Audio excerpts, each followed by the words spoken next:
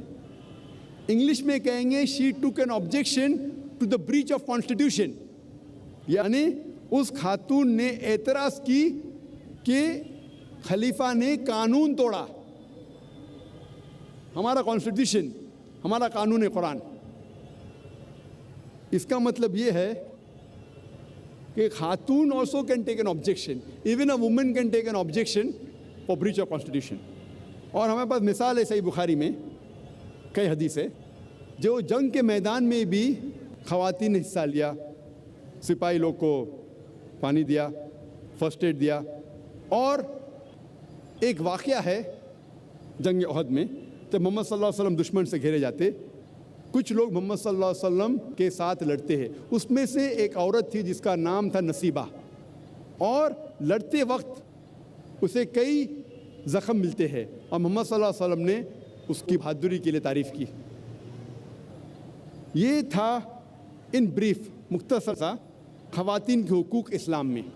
جیسا میں نے کہا تھا، اسلام میں عورت اور مرد کا درجہ برابر ہے، پر برابر درجہ مطلب یہ نہیں کہ مرد اور عورت ہو بہو یکساں ہے. کچھ معاملات میں مرد کا درجہ تھوڑا بلند ہے، کچھ معاملات میں خواتین کا درجہ بلند ہے، لیکن کلی طور پہ مرد اور عورت برابر ہے. آپ کو ایک مثال پیش کروں میں. مثال کے طور پہ ایک ایگزامینیشن میں، ایک امتحان میں دو شاگرد، دو اسٹوڈنٹس، دو طالب علم فرسٹ آتے ہیں، 80 آؤٹ آف 100 ملتا ہے، 100 میں سے 80 نمبر لے کے آتے ہیں. جب ہم تحقیق کرتے ہیں ان کے آنسر شیٹ کا، ان کے جواب کا، ہمیں پتہ لگتا ہے کہ 10 سوال کے 10 جواب رہتے، ہر جواب کے 10 نمبر رہتے ہیں. سوال نمبر 1 کے جواب میں اسٹوڈنٹ اے کو 10 میں سے 9 نمبر ملتے ہیں، اسٹوڈنٹ بی کو 10 میں سے 7 نمبر ملتے ہیں. اس کا مطلب جواب نمبر 1 میں اسٹوڈنٹ اے کا درجہ بی سے زیادہ ہے. سوال نمبر 2 کے جواب میں اسٹوڈنٹ بی کو 10 میں سے 9 ملتا ہے اور اسٹوڈنٹ اے کو 10 میں سے 7 ملتا ہے. اس کا مطلب جواب نمبر 2 میں اسٹوڈنٹ بی کا درجہ اے سے زیادہ ہے. باقی 8 سوال کے جواب میں دونوں کو 10 میں سے 8 ملتے ہیں. آپ جب سب کو جوڑتے ہیں تو اسٹوڈنٹ اے اور بی دونوں کو ملتا ہے 100 میں سے 80. کلی طور پہ دونوں برابر ہے، لیکن جواب نمبر 1 میں اے کا درجہ اونچا ہے، جواب نمبر 2 میں بی کا درجہ اونچا ہے. اسی طریقے سے اسلام میں کچھ معاملات میں مرد کا درجہ اونچا ہے، کچھ معاملات میں خواتین کا، لیکن کلی طور پہ مرد اور عورت برابر ہے. مثال کے طور پہ اگر کوئی چور میرے گھر میں گھستا ہے تو میں نہیں کہوں گا میں مانتا ہوں خواتین کے حقوق میں میری بہن یا میری ماں کو جھگڑنے کے لیے نہیں بھیجوں گا، کیونکہ اللہ تعالیٰ نے فرمایا ہے سورہ نساء میں سورہ نمبر 4 آیت نمبر 34 میں کہ اللہ نے مرد کو زیادہ طاقت دی ہے. تو یہاں ہماری ذمہ داری ایک درجہ زیادہ ہے خواتین کی حفاظت کرنے کے لیے، تو یہاں مرد کا درجہ طاقت میں زیادہ ہے. دوسری اور جب بچوں کو والدین سے حسن سلوک کرنا ہوتا ہے تو ماں کا درجہ 3 گنا باپ کے درجے سے زیادہ ہے. یہاں خواتین اونچی ہے مرد سے اس معاملات میں. تو یہاں ہمیں پتہ لگتا ہے کہ کلی طور پہ مرد اور عورت برابر ہے، لیکن کچھ معاملات میں مرد کا درجہ اونچا ہے، کچھ معاملات میں خواتین کا، کلی طور پہ دونوں یکساں ہے. یہ تھا مختصراً اسلام میں خواتین کے حقوق. اس تقریر کو ختم کرنا چاہتا ہوں میں قرآن مجید کی آیت سے، سورہ بقرہ سے، سورہ نمبر 2 آیت نمبر 187 میں، جہاں اللہ تعالیٰ فرماتے ہن لباس لکم وانتم لباس لہن، وہ تمہارے لباس ہے اور تم ان کے لباس ہے. وآخر دعوانا الحمدللہ رب العالمین. جی خوش آمدید دوستو، امید کرتا ہوں ویڈیو آپ نے پوری دیکھی ہوگی اور آپ کو پسند بھی آئی ہوگی. اسلام میں بلکہ دنیا میں 2 قوتیں، 2 طرح کی جنس ہیں، مرد اور عورت. ایک تیسرا بھی ہے لیکن جو زیادہ تر تعداد میں ہے وہ 2 ہی ہے، عورت یا مرد. تو اللہ تعالیٰ قرآن میں فرماتے ہیں وَخَلَقْنَاكُمْ أَزْوَاجًا، ہم نے تم کو پیدا کیا جوڑوں میں، اس لیے جوڑے بنتے ہیں حیوان میں بھی، انسان میں بھی، اور بے زبان جانوروں میں بھی، ہر وقت ہر دو میں جو ہے نا ایک جوڑے بنتے ہیں۔ تو عورت، جب اللہ تعالیٰ نے عورت کو تخلیق کی آدم علیہ السلام کے لیے، تو عورت جو ہے نا ایک نازک سی مخلوق ہے، اس کو اللہ تعالیٰ نے بائیں پسلی سے پیدا کی، اس لیے یہ تھوڑی ترچی بھی ہوتی ہے، اور کبھی کبھار یہ تھوڑی سی ایک بہت نازک مخلوق اللہ نے پیدا کی، لہٰذا اس کے ساتھ جب آپ وقت گزاریں گے تو آپ کو محتاط رہنا ہوگا بہت زیادہ، نہ ہی آپ بہت زیادہ نرم ہوں گے نہ سخت ہوں گے، بلکہ درمیانی ایک کیفیت جو ہے نا وہ آپ نکالیں گے تو ہی آپ اس کے ساتھ وقت گزار سکیں گے۔ تو بھائیو دوستو، اسلام سے پہلے عورت کا کیا مقام تھا، ذرا اس پر ہم نظر ڈالتے ہیں۔ اسلام سے پہلے جہالت اتنی تھی کہ لوگ جب ان کے گھر میں بیٹیاں پیدا ہوتی تو ان کو زندہ دفن کر دیتے، یہ عورت کا مقام تھا۔ اس کو زندہ دفن کرتے اس وجہ سے کہ کل کو یہ بیٹی، یہ میری جو بیٹی ہے یہ بڑی ہوگی اور اس کی شادی ہوگی تو یہ بہت شرم کی بات ہوگی، لہٰذا ایسے بہتر ہے کہ میں اس کو مار دوں۔ تو اسلام سے پہلے ایسا ظلم ہوا کہ بچیوں کو زندہ دفن کر دیتے، اور یہ ظلم بہت وقت تک چلتا رہا، یہ جہالت بہت وقت تک چلتا رہا۔ جب اسلام آیا تو اسلام نے اس ظلم کو ختم کیا، اور قرآن میں اللہ تعالیٰ فرماتے ہیں وَإِذَا الْمَوْءُودَةُ سُئِلَتْ، جب زندہ دفن کیے ہوئے عورتوں سے، بچوں سے پوچھا جائے گا بِأَيِّ ذَنبٍ قُتِلَتْ، کس گناہ کی وجہ سے تم لوگوں کو قتل کر دیا گیا تھا۔ تو قیامت کے دن اللہ تعالیٰ ان سے پوچھیں گے کہ آپ کو کس جرم کی وجہ سے آپ کو قتل کر دیا گیا تھا، آپ کو زندہ دفن کر دیا گیا تھا۔ تو اسلام سے پہلے عورت کی یہ حالت تھی کہ ان کو زندہ دفن کر دے۔ جب اسلام آیا، اسلام نے عورتوں کے حقوق مقرر کیے، عورت کو عزت دی، بیوی کی شکل میں، بہن کی شکل میں، بیٹی کی شکل میں، ماں کی شکل میں، نانی کی شکل میں۔ تو جب اسلام نے عورت کو حقوق دیے، عورت کو ایک ملکہ بنایا کہ عورت کا شادی سے پہلے اس کا سارا خرچہ اس کے باپ پر، اگر باپ نہ ہو تو اس کے بھائیوں پر ہے، اور اگر شادی ہو جائے تو اس کا سارا خرچہ اس کے شوہر پر ہے، اس کا لباس، اس کا کھانا پینا، اس کا رہن سہن، اور اس کے دوائی وغیرہ، اس کے بیماری کا علاج، یہ سب کچھ شوہر کے اوپر ہے۔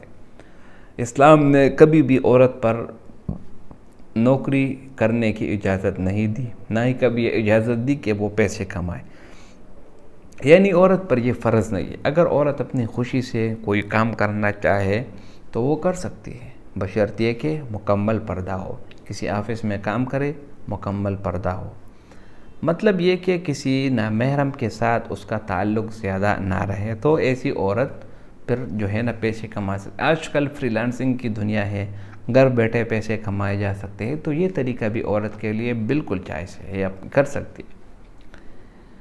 تو جب اسلام نے عورت کو حقوق دیے، یہی عورت اٹھتی ہے اور پوری دنیا میں ایک چین بناتی ہے کہ میرا جسم میری مرضی۔ یہود اور نصارہ کے لوگ، اور یہ عورتیں، یہ لبرل آنٹیاں، یہ آتی ہے اور اسلام پر الزام لگاتی ہے کہ اسلام نے عورت کو حقوق نہیں دیے، حالانکہ یہ عورت اس وقت کہاں تھی جب عورت کو زندہ دفن کر دیا جاتا، جب عورت کو ایک ٹشو پیپر کی طرح استعمال کر کے پھینک دیا جاتا، اس وقت یہ کہاں تھی۔ جب اسلام نے آپ کے لیے حقوق مقرر کیے، آپ پر احسانات کیے، تو اس کا جواب آپ اس سے دینا چاہتے ہو میرا جسم میری مرضی، آپ جب چاہے باہر نکل سکتی ہے، جیسا چاہے، یہ تو آپ اللہ تعالیٰ کے قانون سے بھی باہر آتے۔ یہ تو اللہ تعالیٰ کا قانون ہے، اسلام کا قانون ہے کہ عورت کو باپردہ رہنے کا حکم دیا۔ یہ تو عورت کے حسن ہے کہ وہ پردے میں رہے۔ جو عورت پردے میں رہتی ہے وہ جو ہے نا اس کا حسن پوری دنیا میں مانا جاتا ہے، نہ کسی نے دیکھا ہو، نہ کسی نے ٹچ کیا ہو، اور جو پھر میڈیا پر آ جاتی ہے، فلموں میں آ جاتی ہے، اس کا وہ ویلیو جو ہے نا اس کی ختم ہو جاتی ہے. ٹھیک ہے. تو اسلام نے عورت کو حقوق دیے. عورت کو ایسا حقوق دیا کہ عورت کو اگر آپ عورت سے شادی بھی کرنا چاہتے ہیں, نکاح بھی کرنا چاہتے ہیں, تو بھی آپ کو مہر دینا ہوگا. مہر کے بغیر آپ ایسا کچھ بھی نہیں کر سکتے. تو بہت افسوس ہوتا ہے جب یہ عورتیں اٹھتی ہے اور یہ اسلام کے خلاف آواز لگاتی ہے. تو جس تعلیم میں کھایا اسی میں موت دیا. یہ وہی مثال جو ہے نا اس عورتوں پر فٹ ہوتی ہے, خاص پر وہ عورتیں جو میرا جسم اور میری مرضی والے نعرہ لگاتی ہیں.